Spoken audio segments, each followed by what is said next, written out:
If I told you that a 120cc bike is equipped with a feature which was usually reserved for expensive bikes like above 10 lakh bikes is now coming in 100cc bikes, 125cc bikes, the cruise control feature.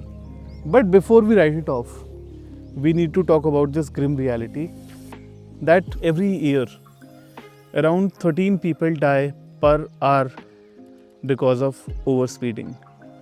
That was the data in 2023. And especially young riders like me.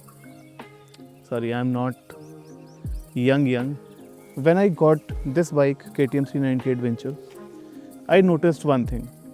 Initially, I was scared to use this cruise control feature. But after a while, when I started using it more and more at open stretches, at open highways, or at longer tours, I noticed this one thing. The more cruise control I use, the more disciplined rider I have become. See, the point I want to make is that when I had Himalayan, I used to cruise at around 80 to 100 on every long stretch, even above that. But since I am using cruise control more and more, I am seeing this pattern that when I am doing long stretches, when I am doing long tours, mostly the speed limit is below 70 or below 60, or mostly at 60-65 kilometers per hour, which is actually a good speed for Indian roads where you can control your bike, you can gauge that what's coming in front of you, you can act properly. What has happened with cruise control is that I enjoy the road more, I enjoy the view more, I feel less tired, I enjoy the ride more. So for me, this is not a gimmick.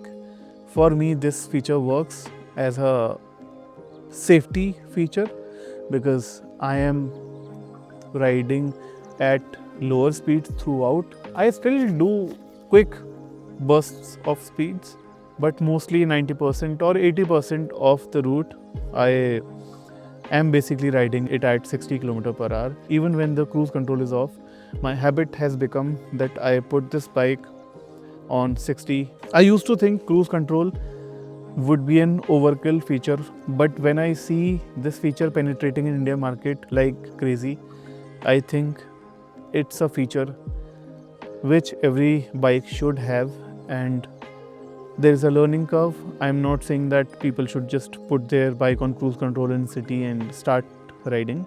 But yeah, on open stretches where you overspeed most of the time, it's good to have a mechanism where you can set your speed and you can enjoy your surroundings. Now let's address the elephant in the room. There is very low possibility of maintaining that high speed or even normal speed throughout your ride, and that's true.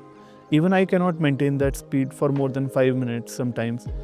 There are lane closures, there are sudden traffic, even sometimes a dog is running in front of you. So there are a lot of factors. So I'm not saying it's a feature that will save you, that is going to be a lifesaver for you. I'm not saying that. See, psychologically, cruise control can be a matter for emotional regulation and setting boundaries, not in just relationships. My point is, if you set your bike to a minimum speed of let's say 16 km per hour, you are setting a boundary. You are setting, in your mind, you are setting a psychological regulation that okay, I am going to ride this bike, I am not overspeeding, I am letting the bike do all the riding and I'll enjoy the view. For me, it worked in many ways. I became a disciplined rider. Even if someone past me is putting the throttle, trying to race with me, I'm calm because my bike is already set on a speed. I don't want to race with anyone. I just want to enjoy the view. But there's a catch, and it's a big one. While cruise control can make you a disciplined rider, it can also make you a dangerous rider. And there are drawbacks to this as well. It can make you a lazy rider. It can also affect your response time, and that is true. And I'm not denying that. This is not going to automatically brake. There is some amount of automation happening, but always remember that it's just a feature and it's there to aid you, not replace you. So that is what my takeaway is from using the cruise control feature.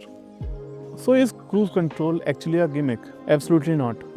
But it needs a learning curve. You have to be alert. You have to be conscious. You have to be making this decision, a conscious decision to be alert. So in a way, this feature has also shifted my perspective towards riding. That riding is not just going as fast as you can. It can be cruise on 50 or 60 and have a good time with your bike. And we have now access to better roads, better infrastructure. So maybe this is a time when our country is ready for these features to be implemented in our bikes. So what do you guys think? Is tech like this making you a lazy rider or a responsible one? Write your comments down below. So ride safe, wear your gear, and I'll see you in the next one.